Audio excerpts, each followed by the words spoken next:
You are fired from this job. Pack your luggage immediately and go. The glass towers of Whitmore Industries pierced the Atlanta skyline like monuments to corporate power.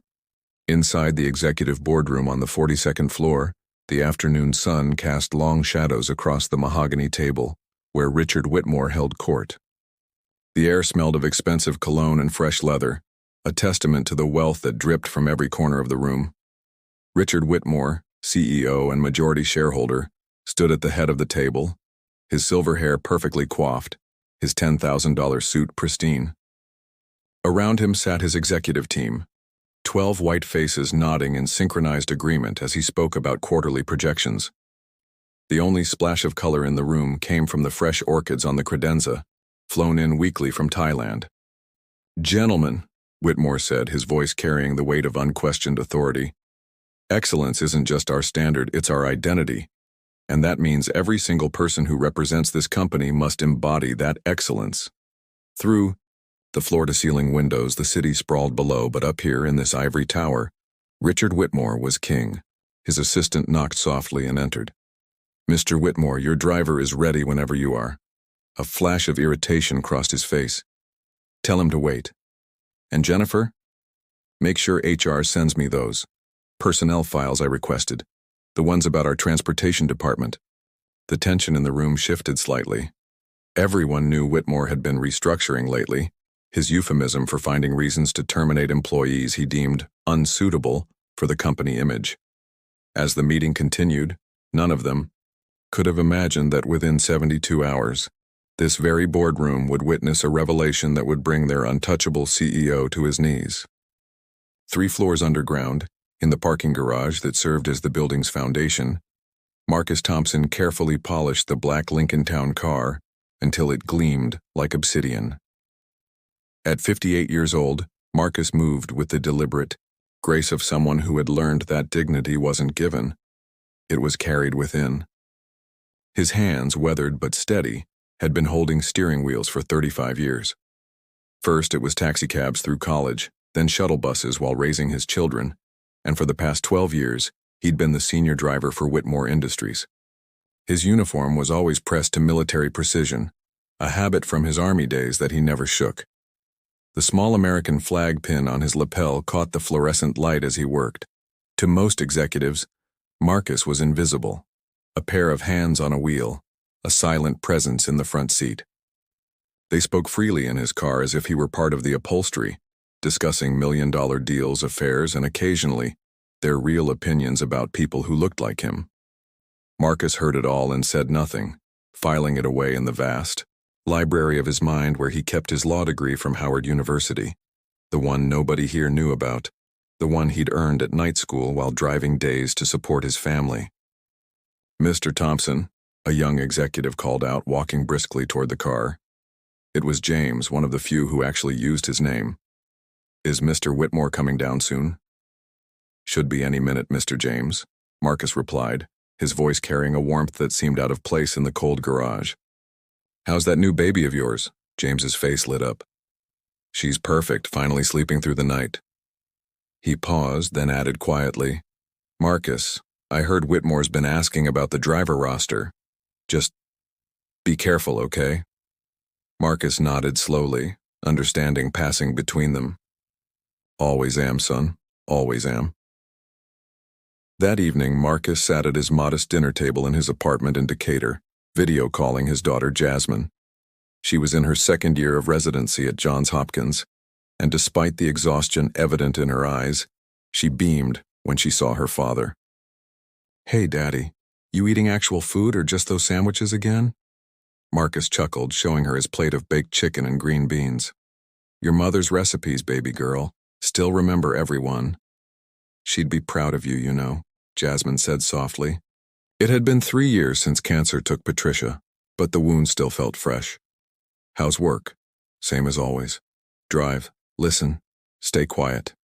He paused, then added, "Mr. Whitmore's been particularly difficult lately." Jasmine's expression hardened.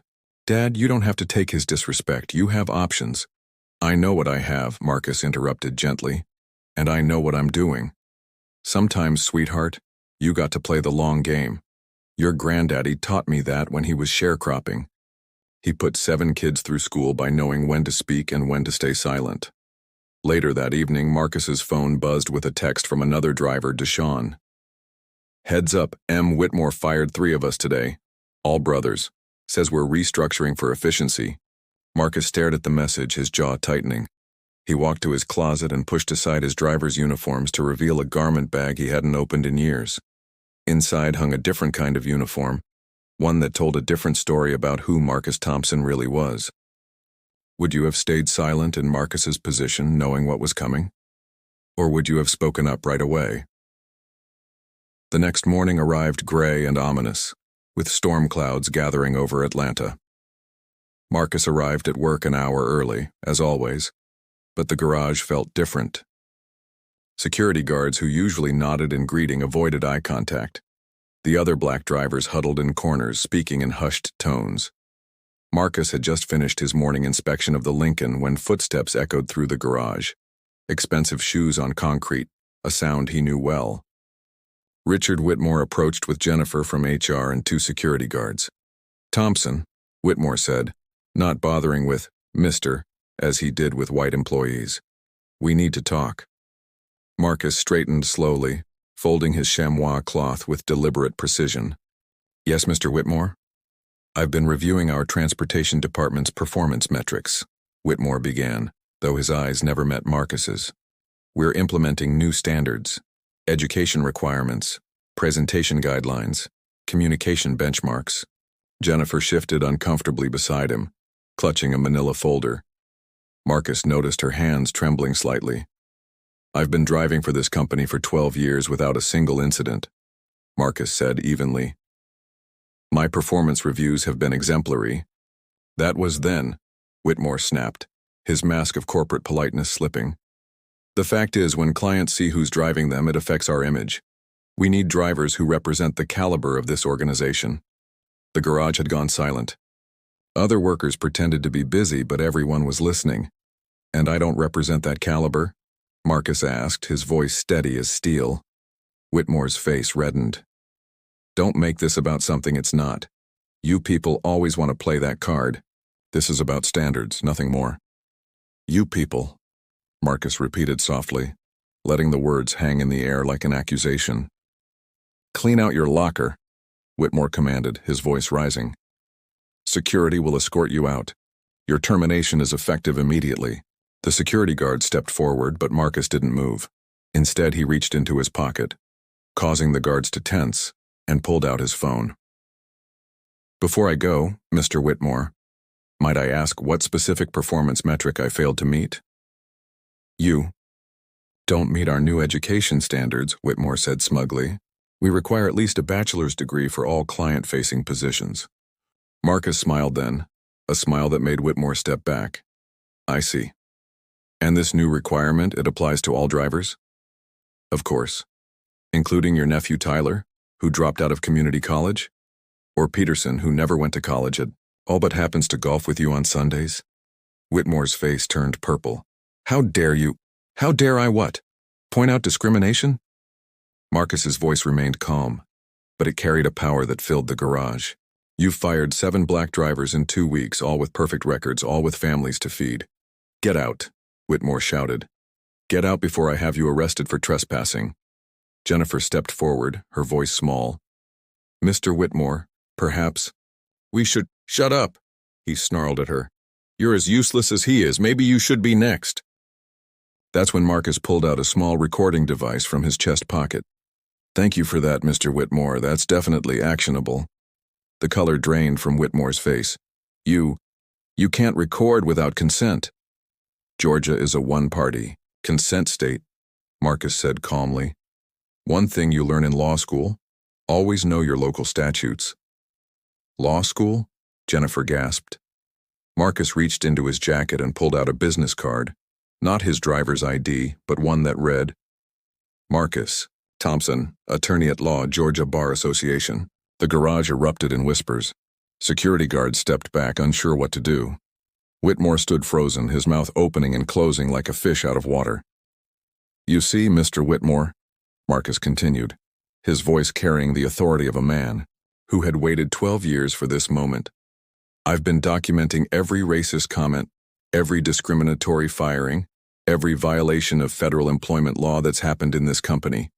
Not just against me, but against every minority employee you've terrorized." "You're a lawyer?" Whitmore stammered.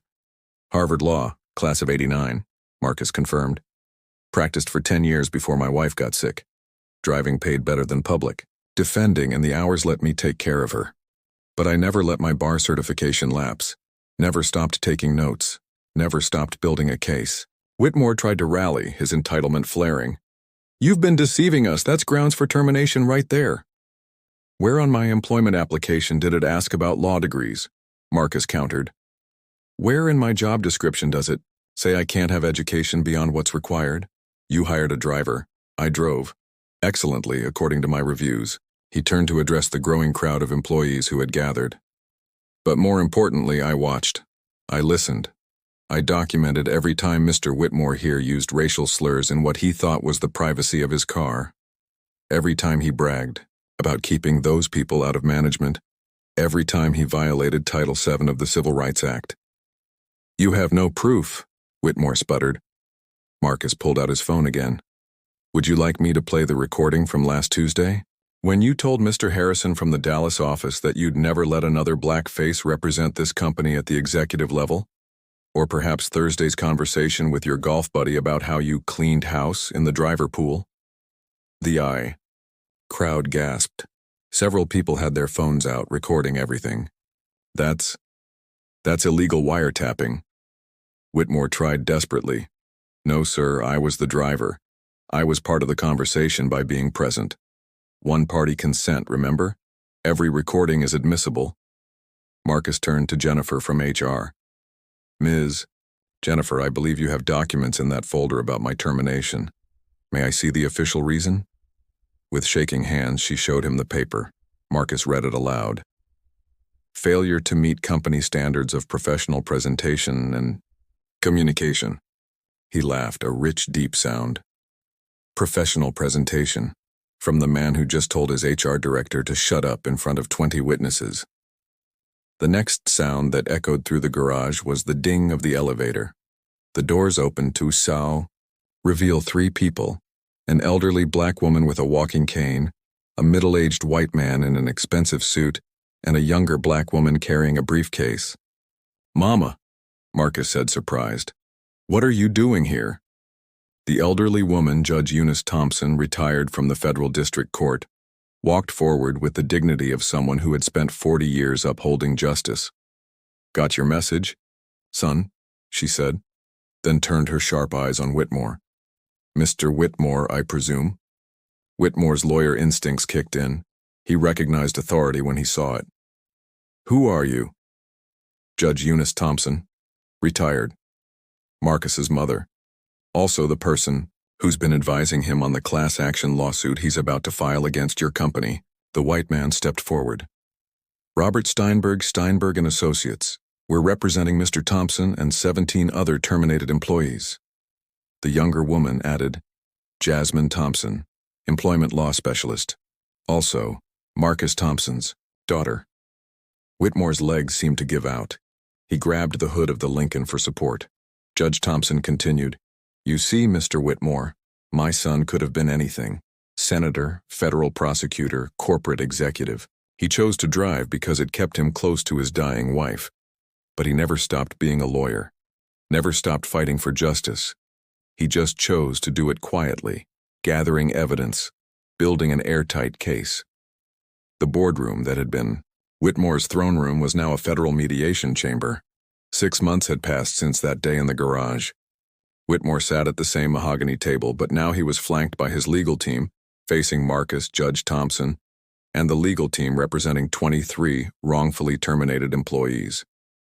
The mediator, a federal judge, looked over the evidence. "Mr. Whitmore, the recordings alone are damning. Add the documented patterns of discrimination, the emails Mr. Thompson preserved, the testimony from multiple witnesses.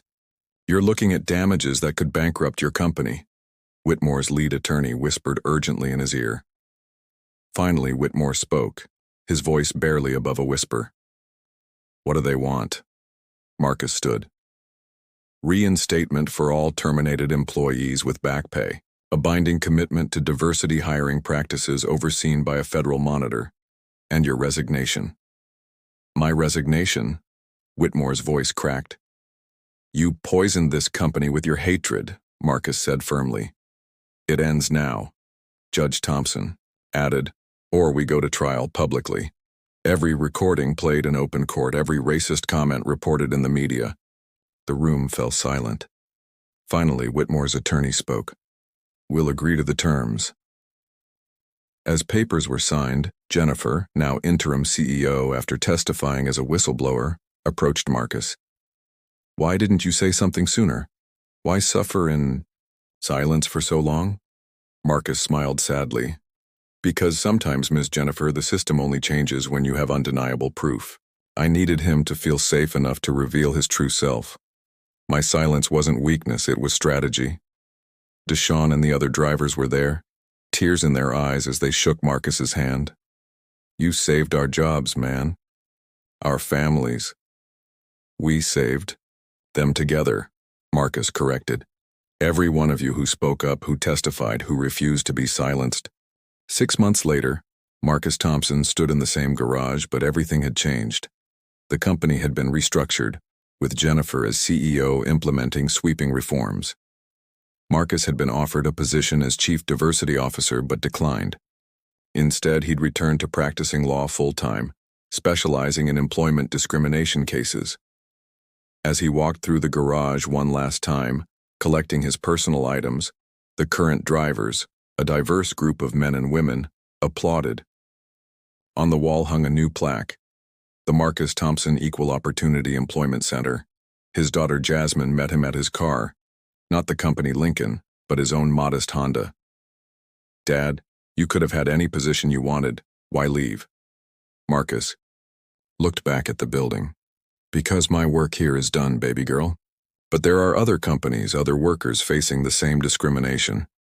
They need someone who understands that justice isn't always loud.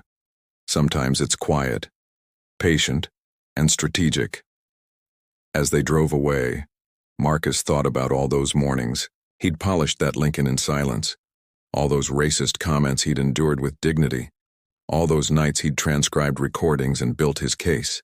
It had been painful, degrading at times, but necessary. To those watching this story unfold, remember, courage isn't always confrontational. Sometimes the bravest thing you can do is document, prepare, and wait for the right moment to stand up. Marcus Thompson wasn't just a driver. He was a guardian of justice, working undercover in plain sight. Never let anyone make you feel less than what you are. Your dignity doesn't come from their recognition. It comes from within. And sometimes, the greatest victory is showing them who you really were all along. Would you have had the patience to wait 12 years for justice? Or would you have spoken up sooner?